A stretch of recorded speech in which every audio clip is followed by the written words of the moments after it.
God is good, and all the time. I'm going to take a very short period of time to issue my statement concerning the launch of this book in honor of one of the best statesmen the world have ever seen, Donald John Trump.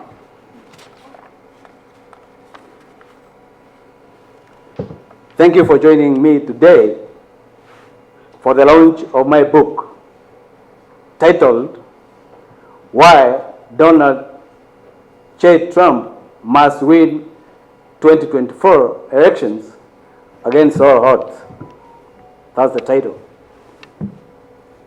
It's a profound honor to share this moment with you as we delve into the realms of political leadership and global stability. My name is Senator Kennedy Mongare. I'm a father, a lawyer, a political scientist, and a political actor.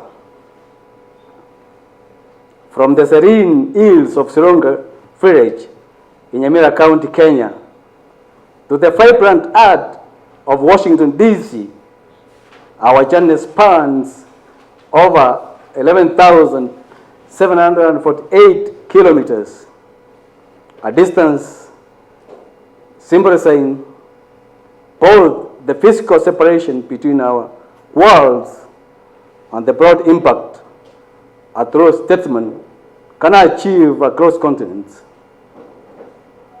Despite the distance, our world has been transformed into a global village through the advancements of the information superhighway. Today, with just a click, information front every corner of the globe at our fingers. Donald J. Trump, a prominent world statesman of the 21st century, has made an indelible mark on global politics. His policies, vision, and leadership extend beyond the borders of the United States of America, resonating with individuals worldwide, including myself. As a political scientist turned a political actor, I'm deeply inspired by his unwavering commitment to both national and international peace. Running for the presidency under the Republican Party in 2024, Donald John Trump stands as a beacon of leadership whose beliefs align with the African ideological setup, encompassing cultural and moral values. The Republican Party principles resonate with the traditional African values of community, family, and moral integrity. In why Donald John Trump must win 2024 against all odds, I explore why his leadership is essential at the pivotal moment in history. We are living in an era of significant challenges and opportunities. The world, more interconnected than ever before, faces threats that require bold and visionary leadership. President John Trump's ability to navigate complex geopolitical landscapes, his dedication to strengthening national sovereignty, and his pursuit for economic prosperity are the qualities that can inspire leaders around the globe. My journey from Nyamira to here has been fueled by a vision of a peaceful and prosperous world. In Trump, I see a leader who represents the hopes of many, those who long for stability, security, a bright future. His presidency demonstrated that it is possible to challenge the status quo, to overcome obstacles, and to achieve victory. This book delves into the policies and principles that make Donald J. Trump a compelling choice for Americans in 2024. It examines its impact on international relations, his approach to economic growth, and the steadfast commitment to the American people. More importantly, it highlights how his leadership can inspire a new generation of political actors, individuals like myself, who aspire to make global difference. Let us move beyond political rhetoric and focus on the essence of effective leadership. Let us recognize the potential for positive change within strong, decisive governance. As we launch this book, I invite you to join me in exploring the possibilities that are ahead with Donald J. Trump at the helm of the United States once more. Thank you for being here, and I look forward to engaging with you on this important journey. Together, let's envision a world where peace, justice, prosperity, and visionary leadership will be the cornerstones of the world. Thank you very much.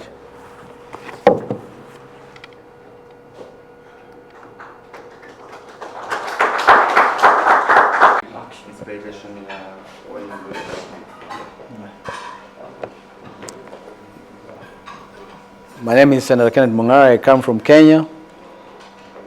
Today I've launched a book on Donald John Trump titled Why Donald John Trump Must Win 2024. A must read for everyone in the world, considering the fact that Donald John Trump served as a president of the fifth president of the United States of America, and he made a world to be at peace.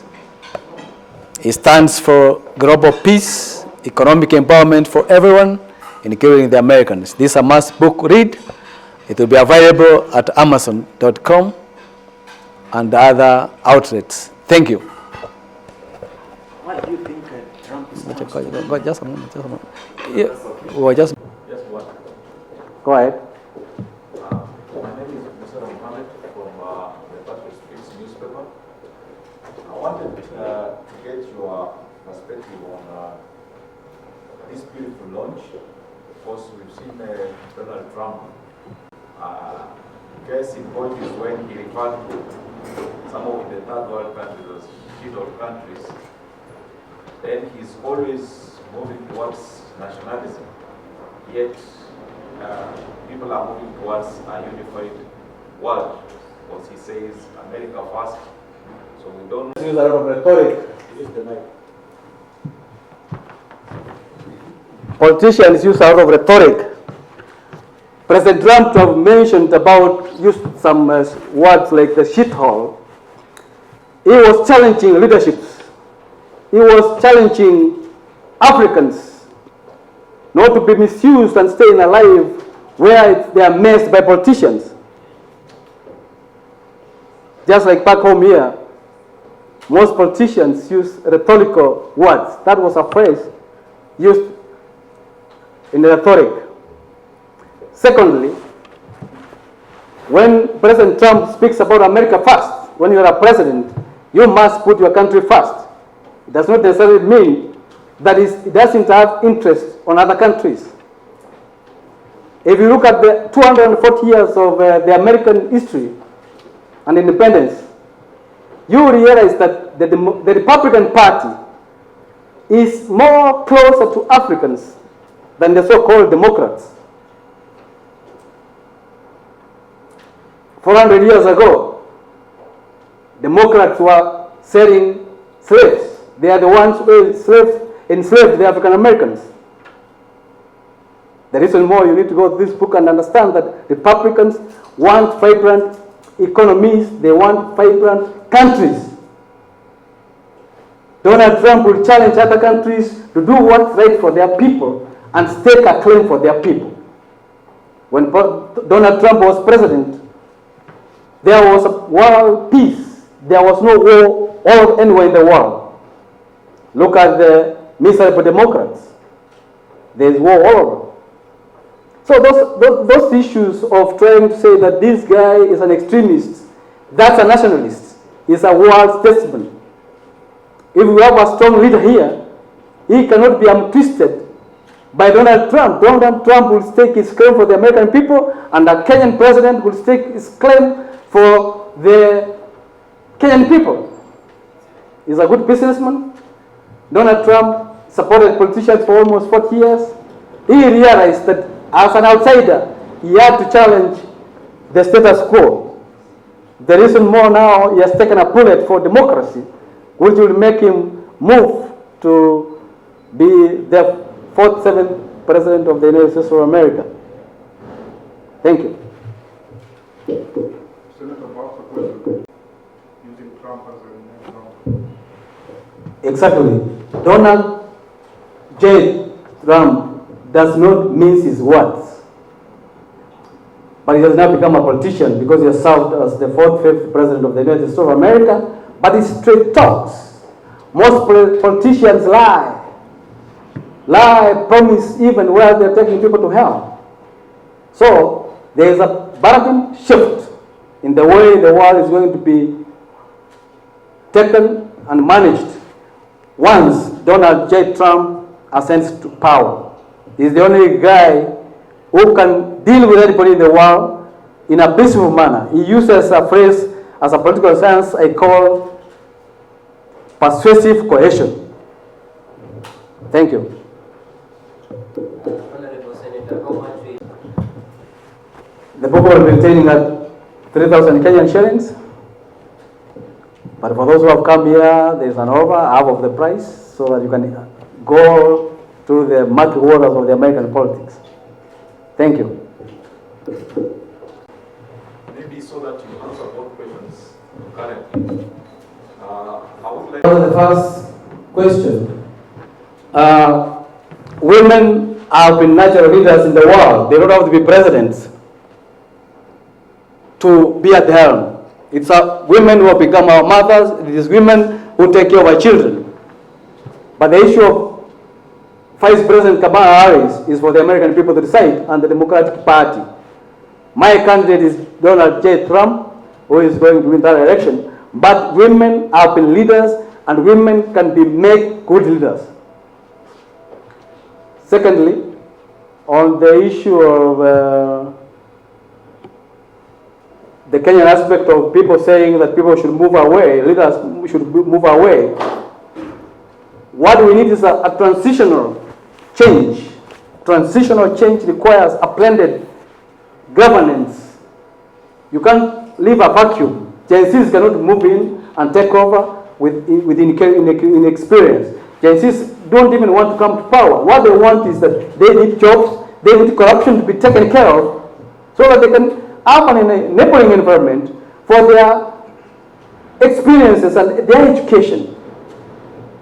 But now that the oligarchs are grouping to antagonize the Gen Zs, we might be in danger. Some of us who have been in politics a bit, because now what the Gen Zs have done in this country, they have made all politicians irrelevant, including myself. I need to go back to school so that I can understand where they come from.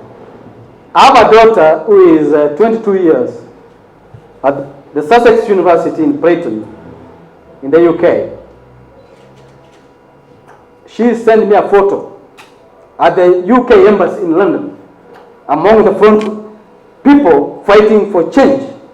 She's doing well, like father, like son. But she's told me in the caption, Dad, dare your government to understand what we're talking about. So, in essence, what I'm saying is that gradual change is required. But if you are not keen as the oligarchs in governments, The Gen Zs might come with inexperience, but with AI, they can even run governments with AI. So we must listen to what they are saying. Right? We done? I think we're done. Thank you so much, and God bless.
I'm a student of political science, a student of political history. Donald John Trump gives people hope to come from whatever corner and stand for the truth and win. When Donald John Trump served as president, for 4 years, there was world peace. There was no chaos anywhere. The Republican Party, where Donald Trump stands as their presidential candidate, stands for all those things which got created: family values, marriages, children, and the way the life has to be. These other parties camouflage and lie. Like for the American people, if you understand, the Democrats 400 years ago were enslaved heavily. In this book, you'll understand when you go through, you'll find principles and policies of fellas called Jim Crow, where the Democrats were using African Americans who have been hoodwinked up to recently. It's now that they have joined Donald Trump because they have understood they have been lied to by the so-called Democrats. Democracy. In the era of Obama, Africans suffered greatly. It's through the era of Obama where they killed our strongman called Muammar Gaddafi, a nationalist by excellence. The Democrats want to bring LGBTQ in Kenya. They coerce our leaderships. Same-sex marriages, which is an African. It's only the Republican Party which stands for African values. That's the reason why I'm motivated to support this great hero of the 21st century. Issues of corruption are also matters which Donald Trump does not stand for. He wants countries to grow economically, make their own efforts to peel themselves. Those countries which have resources like Kenya, we have sufficient resources to peel our country. We don't have to beg. So that's why he mentions, when he uses words rhetorically like the shithole, and it's misused and misplaced. Do you think the stepping down of Joe Biden gives him an edge in this election? With Joe Biden, without Joe Biden, Donald Trump is winning the elections in November. The Democratic Party performed dismally. As a student of contemporary and world politics, when I look at the American economy, when Trump was in power, the Americans are suffering and reeling. Energy levels, people are queuing for food all over. The crime rates have gone higher. And when Donald Trump speaks about, America and the immigrants, he wants legal immigrants to stay in America. Like now you are saying that any student who studies in American university, after graduation will be automatically be given a green card. We have so many Kenyan students who are in America. So this jittery and lack of more information, that's why people think that this guy is an extremist, he's what? That's propaganda. That's why maybe some madman wanted to take his life, but God saved him. Does former President Obama have any influence in this election, in your view? President Obama is the kingpin for the Democratic Party. He has a huge following, but his following is not going to be surpass that of Donald Trump. Okay, and what is Donald Trump's view on China? Donald Trump's view on China is that the Chinese must not bring mushroom or in flax.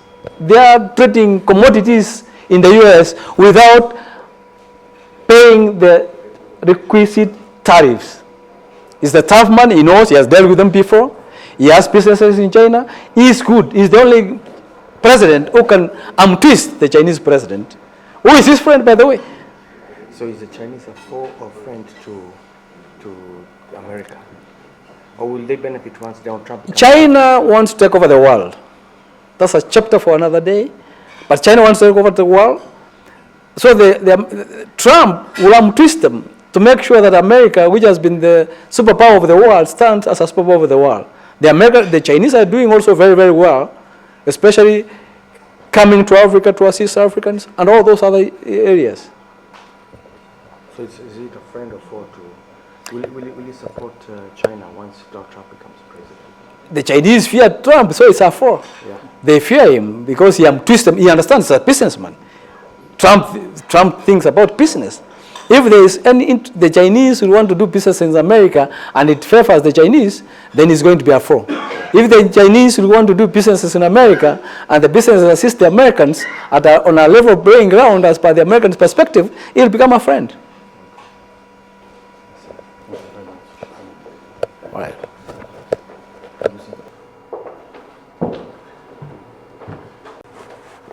As we are aware, for the last 2 years, Kenyans from all walks of life, after ushering in a new form of government under the Kenya Kwanza regime, raised many questions without answers. President William Ruto moved, giving Kenyans aspirations and hopes. Those hopes seems to have diminished by the hour. As a political actor, I'm appealing to all political leaderships in Kenya to listen to the generations of the 21st century, to listen to the clamor of the young people of Kenya, not to park their heads in the sun like an ostrich and think that this young generation can take them for their word. President William Ruto was coerced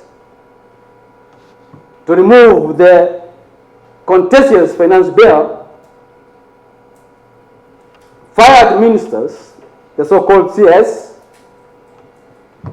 Unfortunately, he only turned the courts, undermining the lives of the sons and daughters of Kenya who paid the highest price, their lives. As we move on, President William Ruto looked for his erstwhile enemy, one Raila Amolo Odinga, to salvage his diminishing grip of the Kenyan power. My appeal to those whose time have lapsed and ideologies have lapsed must stand with this time. We are in the 21st century, not the 18th century. As a political actor and a former senator, a man who wanted to become president in 2016,